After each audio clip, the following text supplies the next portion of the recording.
IPS अधिकारी शत्रुजीत कपूर को एक नया जिम्मा मिला है और ये जिम्मा बड़ा है। आईटीबीपी चीफ बने हैं आईपीएस अधिकारी शत्रुजीत कपूर। आईपीएस प्रवीण कुमार की शत्रुजीत कपूर ने जगह ली है। हरियाणा के डीजीपी भी रह चुके हैं शत्रुजीत कपूर, हालांकि कुछ विवादों में भी रहे। हरियाणा कैडर के आईपीएस अधिकारी हैं शत्रुजीत कपूर। आईपीएस प्रवीण कुमार बनाए गए हैं बीएसएफ प्रमुख। पश्चिम बंगाल कैडर के आईपीएस अधिकारी हैं प्रवीण, तो बीएसएफ और आईटीबीपी दोनों के चीफ बदले गए हैं। पहले जो आईटीबीपी के चीफ थे उनको बदला गया है। प्रवीण कुमार को शत्रुजीत कपूर बधाई दे रहे होंगे कि अब उनको ये जिम्मा संभालना है, जबकि अब प्रवीण कुमार बीएसएफ के प्रमुख बन गए हैं, बॉर्डर सिक्योरिटी फोर्स के।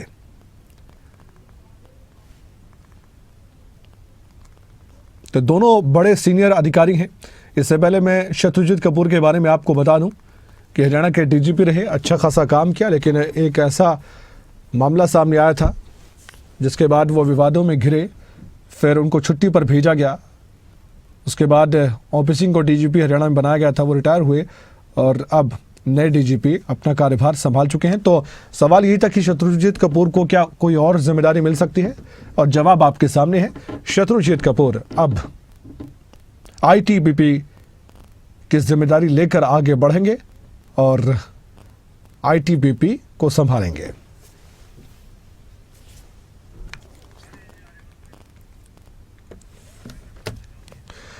और इस खबर पर चर्चा करते हैं, बातचीत करते हैं। हमारे साथ हमारे स्टेट हेड जितेंद्र चौधरी जुड़ चुके हैं। जितेंद्र, दर्शकों को बताएं, दोनों बड़े सीनियर आईपीएस अधिकारी हैं, प्रवीण कुमार हो या फिर शत्रुजीत कपूर हो, किस तरह से देखिए जो जिम्मेदारियां दी गई हैं?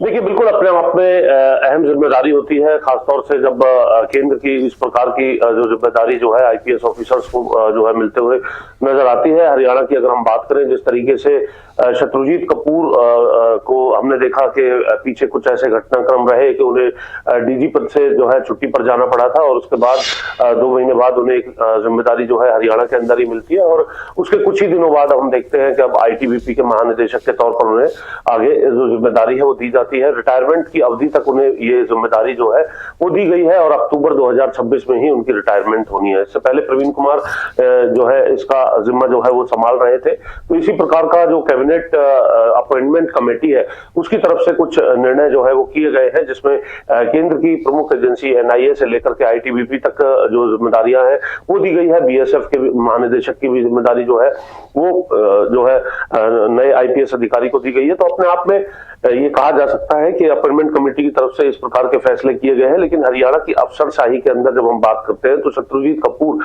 चाहे वो आईएएस लॉबी हो, आईपीएस लॉबी हो, उसके अंदर एक चर्चा का विषय रहते हैं, और उनको इस तरीके की जिम्मेदारी मिलने के बाद ये जरूर कहा जा सकता है कि जो ऑफिसर लॉबी है उसके अंदर एक बार फिर चर्चाओं का दौर जो है वो शुरू हो चुका है, क्योंकि इससे पहले भी 2 महीने की अवधि के दौरान भी लगातार ये चर्चा जो है जो ऑफिसर्स लॉबी है उसके अंदर रही थी कि आखिर शत्रुजीत कपूर के आगे की जिम्मेदारी क्या होगी। और अब इस जिम्मेदारी को मिलने के बाद भी ये कहा जा सकता है कि एक बार फिर चर्चाओं का बाजार जो है वो गर्म हो गया है, और इसको लेकर के भी अलग अलग तरीके के जो प्रयास है वो लगाए जा रहे हैं। लेकिन जो जिस तरीके की ये कह सकते हैं फैसला केंद्र की कैबिनेट अपॉइंटमेंट कमेटी की तरफ से किया गया है, उसके तहत ही इस प्रकार के जो आईपीएस अधिकारी है उनको जिम्मेदारी देने का काम किया गया है, चाहे वो बंगाल काडर के हो, हिमाचल काडर के हो या फिर हरियाणा काडर के आईपीएस अधिकारी हो। इस तरीके की कुछ तब्दीलियां जो है वो केंद्र की एजेंसियों में महानिदेशक के पद पर देखने के लिए मिली है। शत्रुजीत कपूर ही क्यों?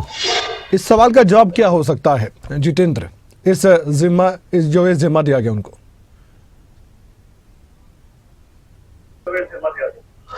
देखिए, अपने आप में डीजीपी पद पर वो हरियाणा के अंदर थे, और उसके बाद उन्हें हरियाणा के अंदर ही जिस तरीके से छुट्टी से लौटने के बाद एक जिम्मेदारी जो है वो दी गई है, उसके बाद ये कहा जा सकता है कि एक जब किसी भी ये कह सकते हैं अपने आप में जो डायरेक्टर का जो पद है, खासतौर से पुलिस के अंदर अगर हम बात करें तो ये कह सकते हैं कि पुलिस कप्तान की वो कुर्सी होती है। उसके बाद भले ही उसके इक्विवेलेंट किसी दूसरी कुर्सी पर बैठा दिया जाए, लेकिन वो सेटिस्फेक्शन जो है वो ये माना जा रहा है कि वो उस तरीके की बातें जो है वो नहीं रहती है, और उसी को लेकर के ये इस अपॉइंटमेंट को भी देखा जा सकता है। और हम देख रहे हैं कि अब से कुछ ही दिन पहले, क्योंकि 14 तारीख को अवकाश जो है वो खत्म हुआ था, उसके बाद ही ये जिम्मेदारी जो है हरियाणा के अंदर उनको दी गई थी, जहां हाउसिंग के अंदर उनको लगाया गया था। लेकिन अब इस जिम्मेदारी को बदलने का जो मतलब है वो इसी से जोड़ करके देखा जा सकता है कि उसके बाद अब हरियाणा में ही किसी दूसरे इक्विवेलेंट पद पर रहना जो है वो शायद इतना ज्यादा